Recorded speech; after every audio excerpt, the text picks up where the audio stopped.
Meet Don Kemsley, a truck driver from Sarnia who's spending some time at the Parkwood Institute in London to undergo therapy after his recent addition of a leg prosthetic. I broke down when I first got it. I was happy.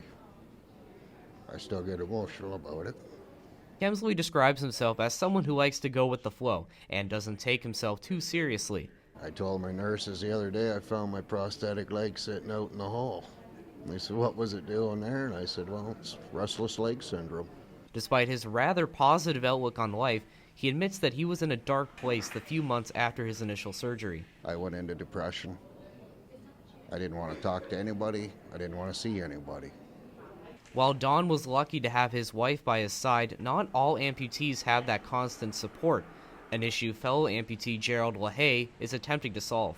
It's just to get together, talk about the challenges that you're going through, support each other, because a lot of times it's just about talking, and talking to somebody with a lived experience. LaHaye lost both of his legs to diabetes and faced his own share of challenges during the recovery period.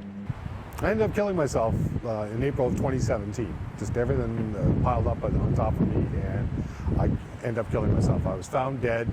I was brought back twice, and it was at that moment, almost, we're coming up on almost 3 years ago, where I made the decision that this is not the way I wanted to live. Not wanting anyone to suffer the same way he did, LaHaye founded the Amputee Support Group of London in hopes of reaching out to other amputees in the area. I'm not a professional. I'm not clinical, but I'm going to hold your hand a little bit to help you get through this so that you understand that while, it's a life-changing experience, it's a setback. There's been no official first meeting planned yet, and the numbers are still small, but LaHaye remains confident that the group will succeed. It's all going to start with you've lost a leg, you're in the hospital, and a guy with lived experience is going to go walk in and say, "So, you've lost a leg." As for Don, he's doing his best to stay positive.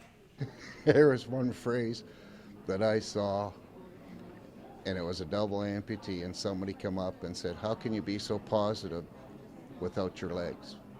And his response was, "How can you be so negative with yours?" Evan Johnson, Fanshot TV.